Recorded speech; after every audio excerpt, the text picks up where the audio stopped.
Bonjour à tous, je suis Gilles Mancillon, bienvenue sur ma chaîne. J'espère que vous passez une excellente journée. Je voulais venir tirer quelques cartes aujourd'hui, offrir quelques guidances et puis parler de certaines idées.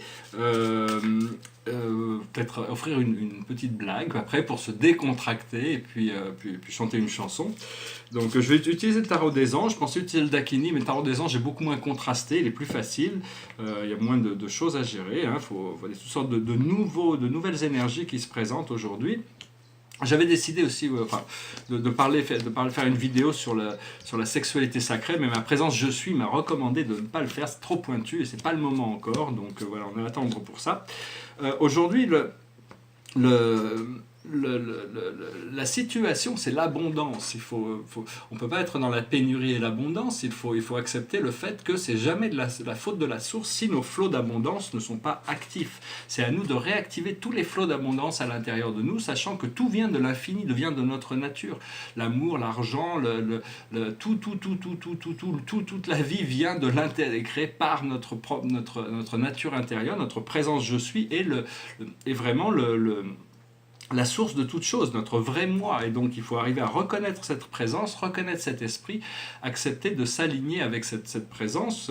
Il s'agit en réalité d'un partenaire silencieux. C'est un peu comme dans un business. Des fois, il y a des gens qui peuvent investir dans un business, mais qui restent des partenaires silencieux. La présence je suis, c'est lui qui investit, qui nous donne la possibilité d'exister, mais c'est un partenaire silencieux jusqu'à ce qu'on puisse élever notre fréquence jusqu'à un certain niveau. Et à ce moment, on peut commencer à communiquer jusqu'au moment où on peut communier, jusqu'au moment où on peut fusionner avec notre présence je suis. À ce moment-là, on devient un être éternel et on peut commencer à s'acheminer pour faire le retour à la source. Donc tout ça, c'est une question de savoir qu'est-ce que l'abondance représente pour vous, qu'est-ce que ça veut dire.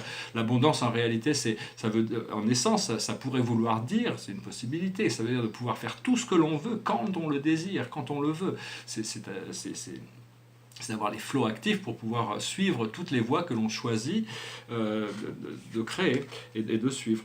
Autour de cette énergie, il y a la guérison. La guérison, c'est très important d'accepter cette guérison, d'accepter. Il y a Chiron, la planète Chiron, qui est rentrée en bélier. Donc, pendant très longtemps, il était en poisson pour nous montrer toutes nos blessures. Mais à force de les voir, on les connaît. Donc, on a pu les guérir en prenant conscience d'une blessure, comme disait Lacan.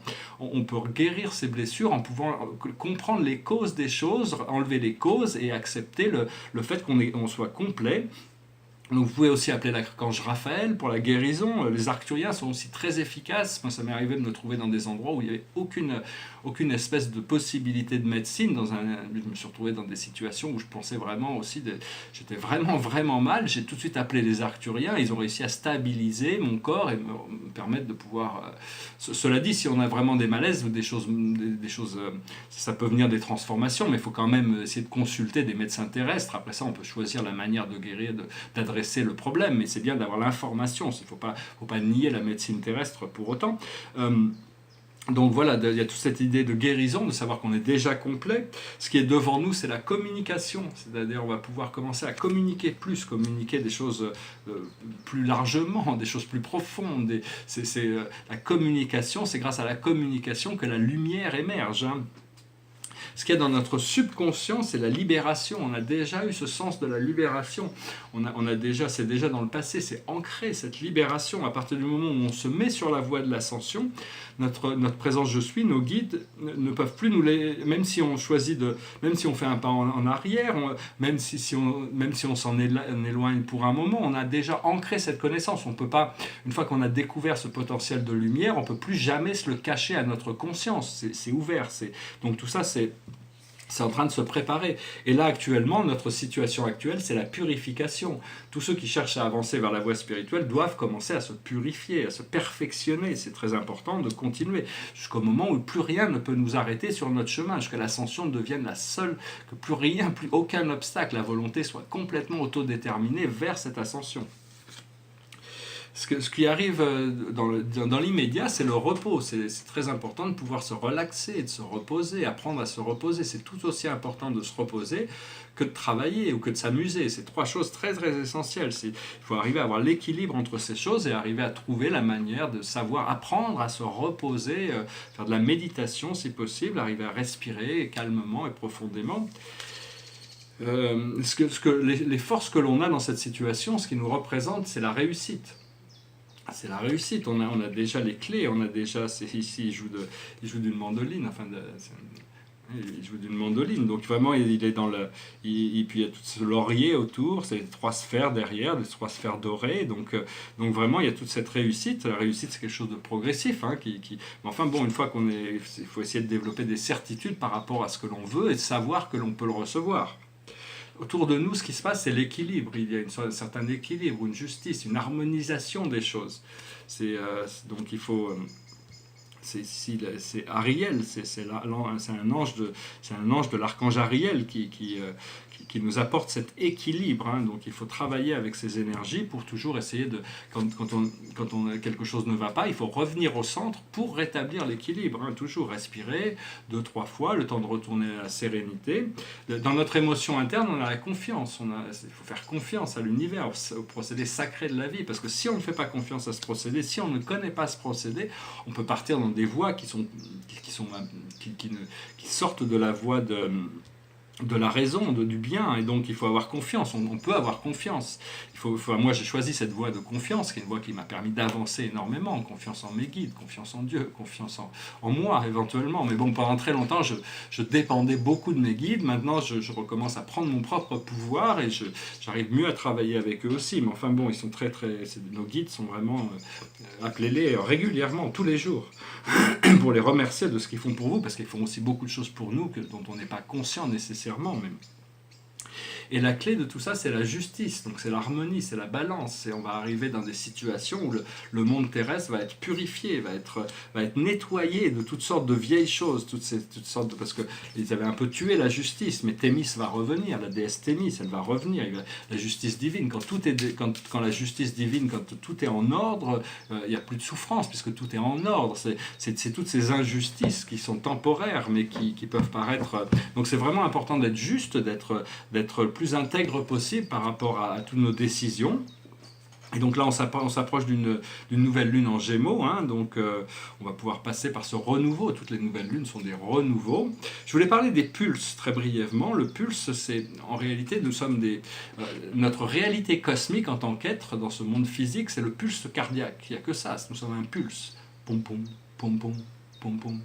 Et donc Et quand les pulses fonctionnent ensemble, tout va bien. C'est quand les pulses ne résonnent pas ensemble qu'il y a des problèmes, généralement. Entre les hommes, leur pulse n'est pas tous aligné avec le pulse de la Terre, le pulse du Soleil au-dessus, le pulse galactique, le pulse universel et le pulse du Créateur.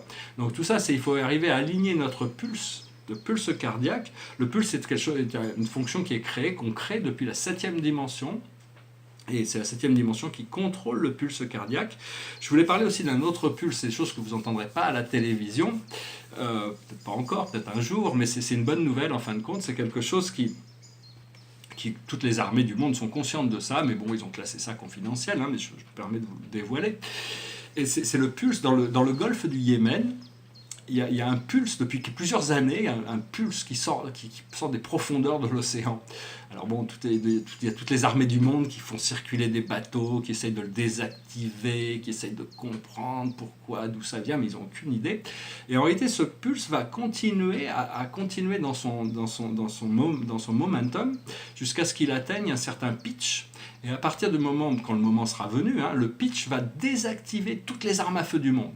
Elles ne fonctionneront plus. C'est un pitch c'est-à-dire que si les hommes vont vouloir se battre, il faudrait qu'ils s'envoient des pierres à la figure ou qu'ils prennent des armes blanches, mais il n'y aura plus d'armes à feu. Et éventuellement, toutes ces armes à feu vont retomber en poussière et on n'aura plus aucune utilité pour ces choses. Donc ça, c'est une bonne nouvelle. Je voulais aussi parler du souffle. Le souffle, c'est quelque chose d'essentiel. Toute la vie est donnée à travers le souffle. On avait demandé au Bouddha combien de temps la vie humaine dure. La vie humaine, un jour, 100 ans. Non, il a dit une vie humaine, ça dure le temps d'une inspiration et d'une expiration. Quand on inspire de la lumière et on expire de l'amour. Il faut apprendre à respirer consciemment. Ou alors, si on est stressé, on inspire de la lumière et on expire le stress. Donc c'est très important de travailler d'essayer de vider ses poumons, d'arriver à travailler sur le souffle.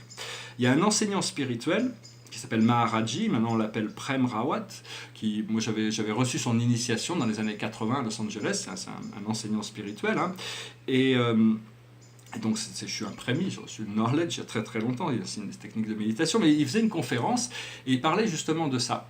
Il disait, qu'est-ce que la richesse? La richesse, c'est d'avoir quelque chose de très précieux et d'en avoir énormément. Quand on a quelque chose de précieux et qu'on en a beaucoup, on est riche.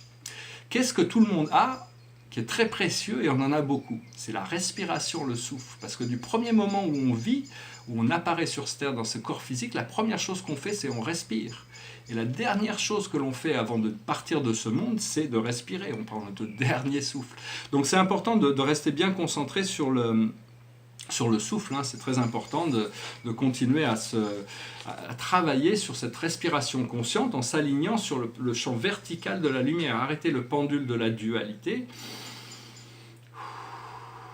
et projetez votre conscience vers le haut, faites-la redescendre vers le centre de la Terre, faites-la remonter vers le grand soleil central, travaillez avec ces énergies, ou l'étoile de l'âme, travaillez avec cette énergie et pour faire circuler ce souffle qui est magique. Et donc, bon, personnellement, là je suis content, je suis en train de nettoyer un peu mes poumons, donc j'espère retrouver mon souffle, la pureté de mon souffle un jour. Derrière moi, c'est un tableau qui s'appelle, je sais pas si je peux peut-être... ça n'aide pas trop, non, ça ne change pas grand-chose. C'est un tableau qui s'appelle Love in Motion, l'amour en action. Alors, bon, je vais peut-être l'approcher un petit peu. Il y a un côté bacon dans ce tableau, je trouve assez intéressant, surtout dans le tableau, dans la partie gauche.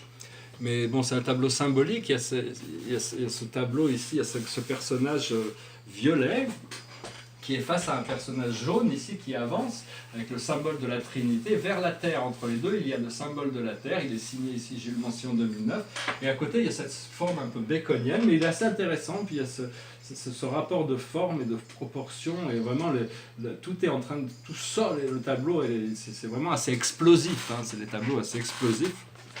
Voilà, j'espère que... Je vais faire une petite... je voulais faire aussi, à ma présence, je sais qu'il m'a dit que c'est bien, après un peu de travail, de faire un petit peu une petite blague. Et donc, il m'a recommandé de faire cette petite blague.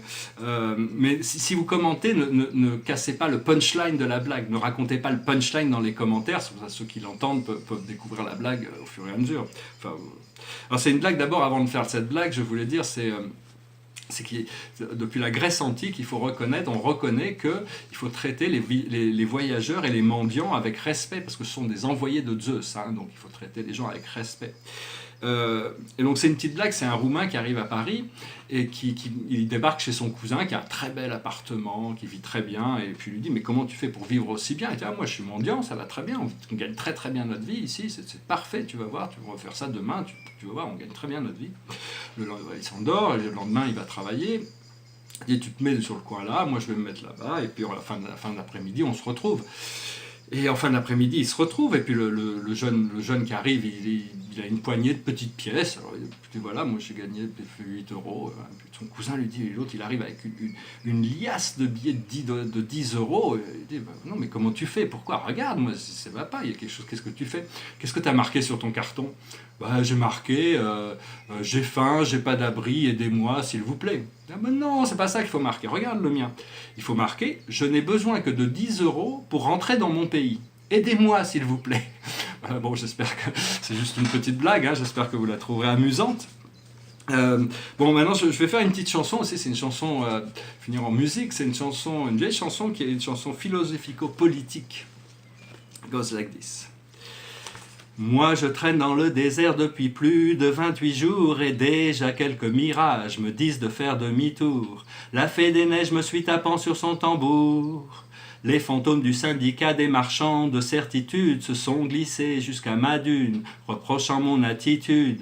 C'est pas très populaire le goût de la solitude.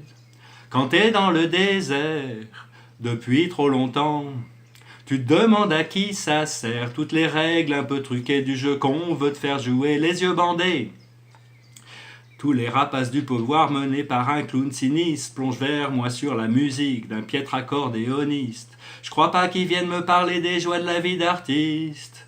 De l'autre côté, voilà qu'un hausse toujours aussi lunatique, son œil est rempli de sable et sa bouche pleine de verdicts. Il trône dans un cimetière de vieilles pelles mécaniques.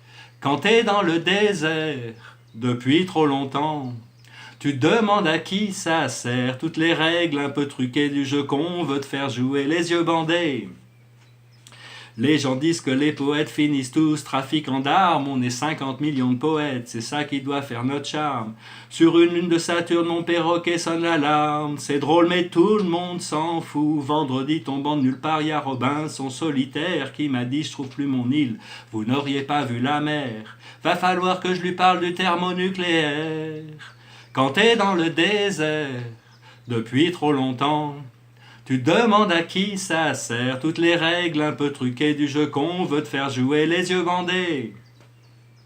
Hier, un homme est venu vers moi d'une démarche un peu traînante. Il m'a dit « T'as tenu combien de jours ?» J'ai répondu « Bientôt 30. » Je me souviens qu'il espérait tenir jusqu'à 40. Quand j'ai demandé son message, il m'a dit d'un air tranquille « Les politiciens finiront tous un jour au fond d'un asile. » J'ai compris que je pourrais bientôt regagner la ville. Quand t'es dans le désert, depuis trop longtemps, tu demandes à qui ça sert, toutes les règles un peu truquées du jeu qu'on veut te faire jouer les yeux bandés. Voilà, j'espère que vous avez apprécié cette vidéo. Je vous remercie, je vous souhaite un excellent dimanche et je vous dis à très bientôt. Namasté.